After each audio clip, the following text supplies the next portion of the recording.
What's up, friends? It is once again Dr. Remy LeBeau. I'm coming at you from the X-Lair with a very special guest.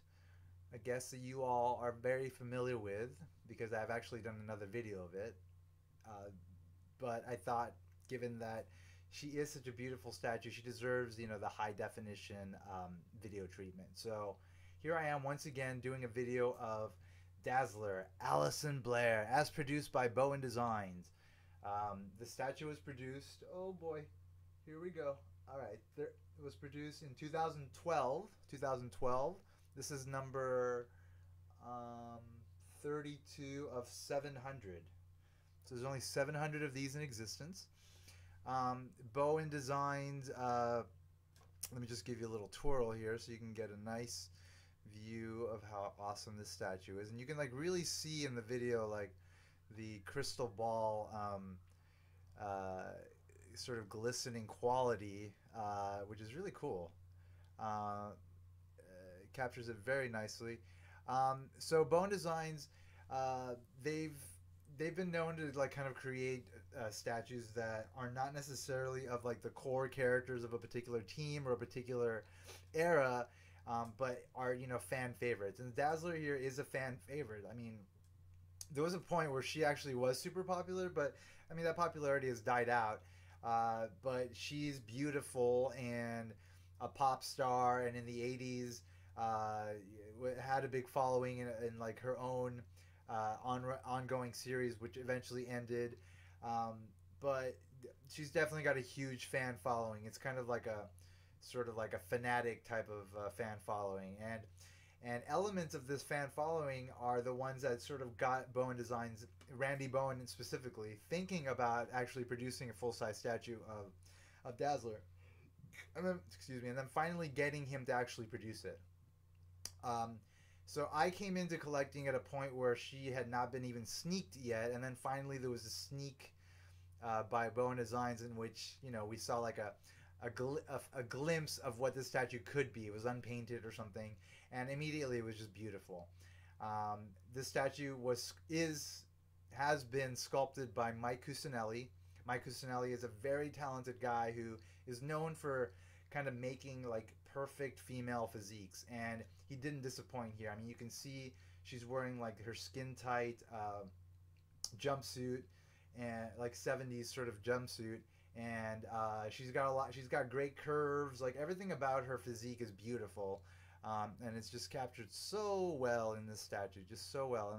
And the fact that they chose like a reflective sort of kind of metallic color for the jumpsuit, I think it just adds more of like that star quality to her, and actually also kind of captures her power, which is the power to sort of convert sound into like light energy. It's a very cool power, and although you don't see it necessarily, manifested in like a tangible way in this statue. There's so many elements of it, with the crystal ball, with the disco ball like reflecting light, and like her jumpsuit reflecting light, and like the little mini disco ball necklace reflecting light. It does kind of evoke that sort of power in a very subtle way, which I like. I like that a lot. Um, but okay, so going back to the story, so it was sneaked. I fell in love. Finally, it just took forever for us to finally get Randy to completely reveal the statue, then to completely make it available to us by putting it up for order, and then it just took forever for it to actually be produced and released. It was just a very, very long process, and for some reason I got really invested in it because I don't know, I kind of just fell in love with the statue, and I've always kind of been in love with this version of the character. So uh, I started collecting comics like in the '90s, like right before like Mutant Genesis, where Jim Lee X Men, Volume Two, Jim Lee and Chris Claremont X Men Volume Two was about to sort of be released. So at that time, she had already left the X Men, and I guess went with Longshot, her beau at the time, to the Mojo verse to fight Mojo. Um, and so I didn't really know who she was. And then I think issue 7 or 8 of the X-Men Volume 2 series that Jim Lee was doing. There was a story where the X-Men go to the Mojo universe and encounter, Longshot and Dazzler. And that was my first introduction to the character. And I immediately kind of fell in love with her for some reason. There was something really cool about her. And then, of course, like any good comic collector, any good budding comic collector, I started buying a lot of back issues of the Uncanny X-Men, which covered the period in which she was, a central part of the team. So, you know, the connection, became stronger with her during that time. And then, of course, I read the Dark Phoenix saga, and she kind of played a role in that as well. So, and then eventually I saw the issues of her ongoing series and that she had in the 80s, and it just all kind of came together and made me like a fan. And I think maybe that's what was kind of driving my love for this statue and trying to get it finally released. And not that I did anything, because I didn't do anything. All I did was kind of annoy Randy Bowen, probably, along with a bunch of other guys. But like, we wanted the statue badly. It was more than your average sort of desire for a statue to come out. There was something more about it. And now having it here in person, in front of us, in front of me, in front of you, like, it's evident why there was something more about this statue that was kind of driving us to want it. Like, I mean, it's just gorgeous, just absolutely beautiful and flawless. And and it's one of those statues that, it's like you wait forever to get it, you really want it to come, and when it finally does come and you open up the box, it's exactly what you expected. It wasn't like a disappointment. There wasn't any aspect of it that was kind of like, oh god, just kind of screwy. I'm gonna have to kind of, come to terms with it and kind of, appreciate the overall quality of the statue and try to forget about this, like, one problematic element. No, it was like, it's beautiful, and it was, it was kind of just singing to me in my head, like, as I was taking it out of the box. And then, you could hear, like, angelic, like, humming, in the air, as well as, like, any time that I look at her, it's just like, oh, it's just like not actually happening. I'm just insane, actually. Anyway, great freaking statue. I know a lot of you agree with me, the ones that do have it. So there's 700 of these made. I don't know if there are still some available on websites for her to be ordered. I don't think that's the case. In like online retailers, I'm pretty sure she's already sold out. But of course, you can find her on eBay for reasonable rates still. So there were 700 of these made. Relative to other edition sizes over the last few years, like, that's somewhat of a bigger edition size. So, collectors have scooped her up, but I don't think hardcore collectors all have her yet. So if you're someone that loves this character, or maybe loves the statue and wants to get her, I think I don't think you would have too much of a problem getting her, at least for now. So, at least you should go after her now, because I know that, like, she's one of those statues that I don't ever want to get rid of, and probably won't.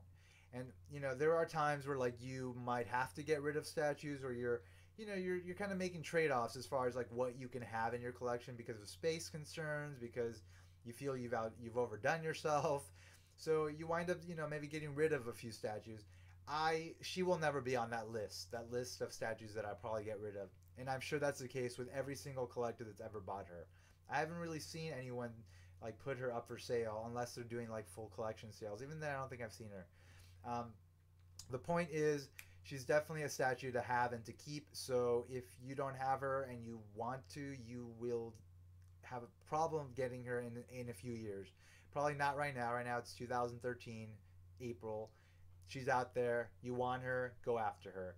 You don't have the funds to get her, start saving some cash. She's not that expensive. She'll be worth the money. And once you get her, just take care of her, and she'll maintain her value. And eventually, she'll probably increase in value. That's generally what happens with, like, limited edition type of things that are, like, beautiful and unique and awesome. Just a few more words on the details. I mean, obviously, like, people love her breasts. I mean, Mike Cusinelli did a really great job on everything on her physique. So, and then he sculpted the the jumpsuit in a very sort of low cut way. So the breasts are just there; they're just hanging out, and they're all nicely shaped and nicely painted. It's very tasteful and nice, which kind of makes me question the decision to sort of make the Goblin Queen statue a little more conservative. I know some of you know what I'm talking about. The Madeline Pryor statue that was produced maybe within the last year, which I'll do a video of soon.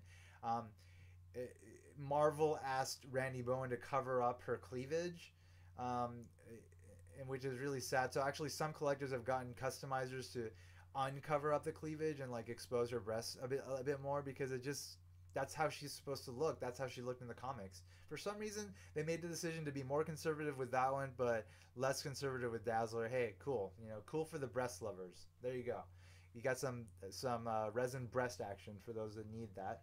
Um, so armbands on the arms and like the sort of the wrist coverings that are like kind of uh, they've got an interesting design, all done very well. Again, this like mini disco ball is like a little mini that's a necklace is like a little mini like kind of crystal, I guess, that they kind of just glued to there to the top of the chest, which is nice. Looks really nice. The face sculpted really nicely. The face makeup and the glossy lips all look great. Another really awesome standout feature is the hair. I mean, you can see it's like super full and dynamic and just with a lot of waves. Like a lot of time was put into just the hair. It just shows like what a really talented sculptor and what a really sort of conscious, quality conscious company is capable of. If and reflects that the fact that they don't just produce things; they actually love what they produce and they love what they do. The hair, both on the inside and the outside, just looks fantastic. It makes her look so much cooler. She's a pop star. She should be like super glamorous and done up, and that's what we got, you know. And just the last thing is like the microphone in the back. So there was like this big debate going back and forth when she was being produced. Like, should there be a microphone cord? And like he was gonna do like a microphone cord that was gonna come out and kind of wrap around her. But obviously that would have been a little complicated, and I don't know. I didn't personally need it. Some folks were wanting her feet, her her shoes to be like roller skate shoes, just to kind of more once again kind of capture like that '70s look. Um, they wound up not doing that, which is fine with me. I don't have a problem with it. But you know, people have their preferences. But I'm sure overall, like every person that's gotten this statue and every person that wanted this statue made, is just super happy with the end product because I mean, how could you not be? I mean, look at this thing. She's like gorgeous, absolutely beautiful. Um, as far as what's going on with the character now, it's interesting. Like, so she kind of left the X-Men, came back, left the X-Men, came back, and like in the last year or so, she like was taken into another dimension and then joined this team of extreme X-Men where they were kind of jumping from one dimension to the next. Um, I didn't really like that as a use for her character. I kind of feel like she should kind of be part of a core X-Men team, and that should be it. For some reason, like she's just one of those characters where Marvel just doesn't seem to care too much about her, so they keep kind of throwing her in different situations which don't really make sense, and making ugly designs of her costume and just like not really paying attention to how she looks as far as like the drawings. Like, I don't know. I feel like she's kind of been given the shaft. Fortunately, as some of you know, spoiler alert, Extermination, the crossover between Extreme X-Men, Age of Apocalypse, and Astonishing X-Men, in which Age of Apocalypse Nightcrawler was trying to get back to his dimension and all sorts of crazy things happened. As a result of that, Allison finally came back into the regular, Marvel Earth, which is Earth 616. And so now she's in the regular universe, and I think finally like she's gonna hopefully be put into a situation in which she's utilized as like an important X-Men, and they actually design her well, and they don't just kind of trash, just like slop in a sloppy manner, just like draw her just because they're trying to get a crappy book out. I hope she gets finally the attention she deserves. If she doesn't, hey, whatever. I've got this great statue to celebrate Dazzler as a character forever, and now I've got this video that you all can enjoy in order to, if you don't have her, enjoy her as much as possible. with me through this video, through the blog. That pretty much says it all. Thank you so much again for checking out my video, for checking out my material. It's really been a pleasure for me to produce this stuff, and I'm going to continue doing it because I've got like 50 more videos I need to make, and I will do that because I want every single statue to be cataloged on my blog and for people to have like a nice reference for, you know, what they could potentially have if they're interested in pursuing this hobby, you know, and I guess ultimately also you know, having to sort of put aside certain funds for certain statues. Like, it's good to know what's out there before you start, you know, making a plan of what you're going to buy, rather than just starting to buy things without a plan. Because if you do that, you can just wind up going down certain roads that may be dead ends, and you know, you have to send stuff back. It just kind of gets annoying. So hopefully my blog will eventually be a nice resource for budding collectors that kind of need something to allow them to develop a roadmap for them on how to approach this hobby and what to get. Hopefully that is what I'm doing for you, and if that's not what I'm doing for you, so be it. I hope you just enjoy what I'm doing for you in whatever way you do. Again, thank you very much for checking out the vid. Thank you very much for checking everything out, and X in the box, because ain't nobody checking me. I'll catch you guys very, very soon. You guys have a good one, okay? Bye-bye. Bye-bye.